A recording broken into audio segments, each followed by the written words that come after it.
एक घर जमाई अपनी बीवी की जान बचाने के लिए कर देगा खुद को मौत के हवाले। क्या होगा विहान का हश्र जब नक्श चलेगा अपनी चाल। होस्टेज के बदले होस्टेज, कैसे बचेगा नक्श इस खतरनाक सिचुएशन से। अनिका लगातार सिर्फ नक्श को ही देखे जा रही थी।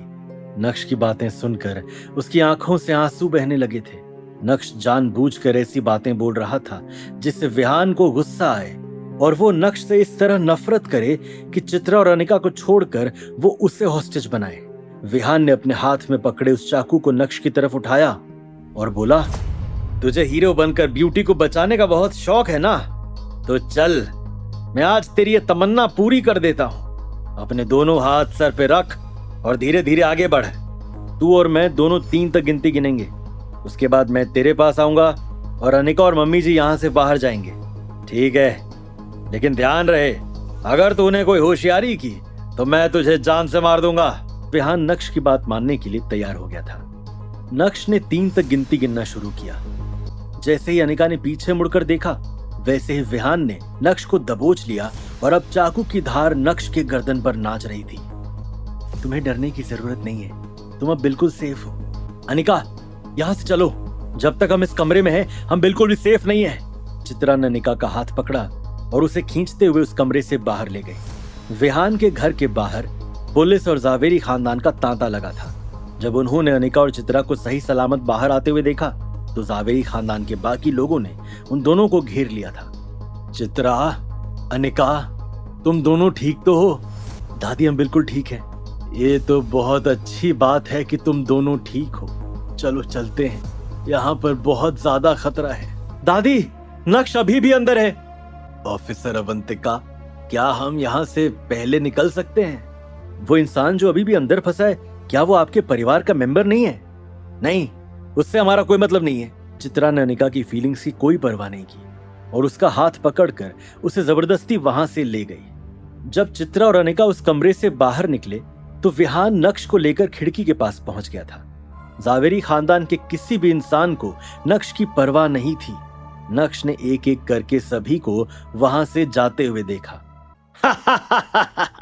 तो मिस्टर नक्श, आप तो जावेरी खानदान के लिए पूरे यूजलेस हैं और यहाँ हीरो बनकर आपने उन्हीं को बाहर निकलवा दिया। क्या तू ये नहीं जानना चाहता कि क्यों अचानक से भानुशाली ग्रुप ने तुझे सपोर्ट करना बंद कर दिया? तेरे सारे फंड्स रोक दिए, तेरे सारे प्रोजेक्ट्स बंद कर दिए। ये सब तुझे कैसे पता? क्या भानुशाली ग्रुप के लोगों ने तुम्हें बताया कि तुमने किसी को ऑफेंड किया है जो तुम्हें नहीं करना चाहिए था? विहान के चेहरे के एक्सप्रेशंस अब पूरी तरह से अगली हो गए थे। यहाँ तक कि उसने जिस हाथ में चाकू पकड़ा हुआ था वो हाथ भी कांपने लगा था। उसी समय नीचे एक हवलदार भागते हुए ऑफिसर अवंतिका के पास आया और बोला, मैडम अपडेट, स्नाइपर के हिसाब से हॉस्टेज ने कुछ ऐसा कहा है जिससे क्रिमिनल को बहुत गुस्सा आ गया है। ये कैसे हो सकता है? वो आखिर कर क्या रहा है? जान बचाने की बजाय वो मौत से क्यों उलझ रहा है? मैडम अपडेट, पता नहीं किन कारणों से, लेकिन वो क्रिमिनल हॉस्टेज के सामने झुक गया है और माफी मांग रहा है। क्या कहा तुमने? तुरंत ही ऑफिसर अवंतिका ने स्नाइपर के हाथ से टेलीस्कोप लिया और उस कमरे की तरफ देखने लगी। जब उसने देखा कि वाकई में वो क्रिमिनल हॉस्टेज के सामने घुटने टेक कर बैठा है तो उसे अपनी आंखों पर यकीन नहीं हो रहा था। साला ये सब हो क्या रहा है? हमारी तो जरूरत ही नहीं है। किसी भी पुलिस वाले को समझ नहीं आ रहा था कि इस सिचुएशन को कैसे एक्सप्लेन किया जाए। अपने करियर में पहली बार उन्होंने किसी क्रिमिनल को हॉस्टेज के सामने झुकते हुए देखा था।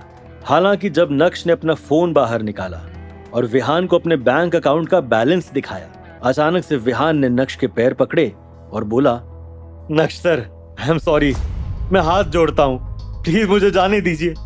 विहान, अगर तुम सिंसियरली अपनी गलती मान रहे हो तो मैं तुम्हें जाने दे सकता हूँ, लेकिन तुम्हारे सामने प्रॉब्लम यह है कि तुमने रेड लाइन क्रॉस कर दी है और जो ये बाहर पुलिस वाले खड़े हैं वो अब तुम्हें नहीं छोड़ेंगे।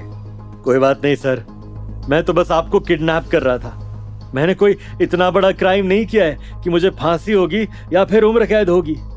ठीक है, माफी मांगो और यहाँ से निकलो।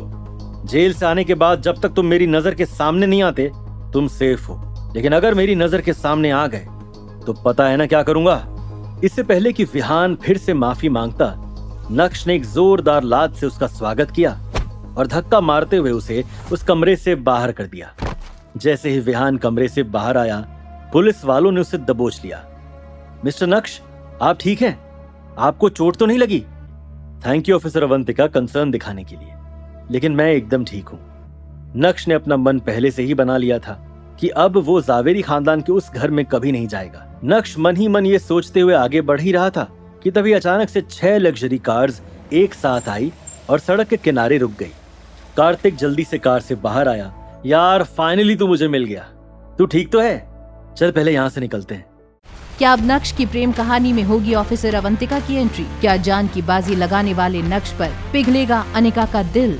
मौत के हवाले कर देने वाले जावेरी खानदान से क्या तोड़ देगा नक्श रिश्तों की सारी डोर? ये जानने के लिए देखिए अगला एपिसोड सिर्फ पॉकेट FM के YouTube चैनल पर, और इंस्टा एम्पायर के सारे एपिसोड सुनने के लिए डिस्क्रिप्शन में दी गई लिंक से डाउनलोड कीजिए पॉकेट FM ऐप।